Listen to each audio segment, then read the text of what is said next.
Hi అండి, అందరికీ జై గురుదత్త. మీరు ఈరోజు ఈ వీడియోలో అయితే కొత్త ఆవకాయ చూద్దాము. ఇదైతే మేము మా అమ్మమ్మ వాళ్ళ ఇంట్లో పెడుతున్నాము. మనం మామిడికాయని కట్ చేసుకుని నీట్గా క్లీన్ చేసుకోవాలి. ఇక మామిడికాయ పీసెస్ అయితే చూసారు కదా, మేమైతే పెద్దగానే కట్ చేసుకున్నాము. ఇలాగ పెద్దగా కట్ చేసుకున్న పీసెస్ అయితే బాగుంటాయి. ఇక ఈ పీసెస్ అయితే మనం నీట్గా క్లీన్గా పొప్పరు తీసామో లేదో చెక్ చేసుకోవాలి, లేదంటే పచ్చడి పాడైపోతుంది కదా. కట్ చేసింది అయితే మా మావయ్య. మనకి ఏ సైజులో కావాలితే ఆ సైజులో కట్ చేసుకోవచ్చు. మనకి మామిడికాయ కట్టర్ కూడా ఉంటుంది కదా. ఇక కట్ చేసుకున్న పీసెస్లో మనం కొంచెం 1 టేబుల్ స్పూన్ పసుపు వేసుకుని అండ్ ఆయిల్ 1 లీటర్ దాకా వేసుకోవాలి. ఆయిల్ వేసిన తర్వాత అయితే మనం బాగా మిక్స్ చేసుకోవాలి, పసుపు మొత్తం అన్ని పీసెస్కి పట్టేటట్టు.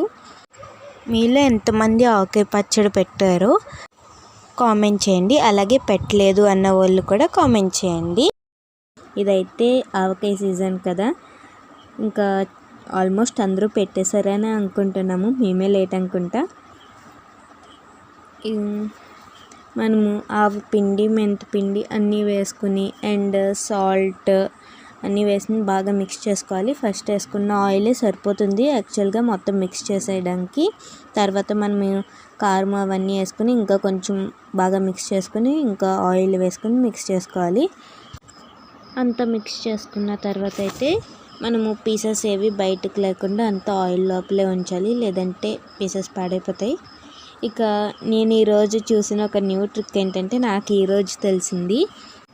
వెల్లుల్లిపాయలను అయితే రేకల కింద చేసి ఆయిల్ అప్లై చేసి వాటిని ఒక 10 మినిట్స్ ఎండలో పెట్టారు. ఈజీగా అయితే దానిపైన ఉండే పొట్టు వచ్చేసింది. నాకైతే ఈ ట్రిక్ ఈరోజే తెలిసింది. మీలో ఎంతమందికి ఇది తెలుసో కామెంట్ చేయండి. అలాగే ఇక నేనైతే ఈ వీడియో మామూలుగానే షూట్ చేశాను, అప్లోడ్ చేద్దామని కాకుండా బాగుందని చెప్పి మీకోసం ఎడిట్ చేసి అప్లోడ్ చేస్తున్నాము. ఇంకా మీలో ఎంతమంది ఆవకాయ పచ్చడి పెట్టేశారో కామెంట్ చేయండి, అలాగే పెట్టలేని వాళ్ళు కూడా కామెంట్ చేయండి. ఆవకాయ అయితే ఖచ్చితంగా ఇంట్లో ఉండాల్సిందే, ఏ పచ్చడి ఉన్నా లేకపోయినా. ఆవకాయ పచ్చడి అయితే ఒక్కసారి పెట్టుకుని మనం ఇయర్ మొత్తం తింటాము.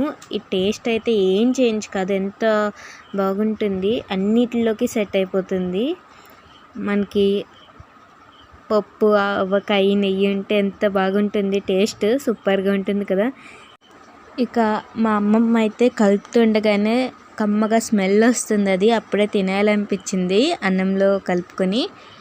మనకి ఏమన్నా జ్వరం వచ్చినా ఏమొచ్చినా సరే ఇంచగ్గా ఆవకాయ వేసుకుని తినేయచ్చు బాగా. ఒక 3 డేస్ ఆగాక సాల్ట్ చూసుకొని మళ్ళీ వేస్తారు.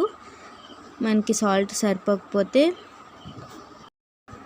కానీ మనము ఫస్ట్ డేనే ఎక్కువ సాల్ట్ అయితే వేయకూడదు, ఎందుకంటే పీస్కి సాల్ట్ ఎక్కువ పట్టేస్తుంది.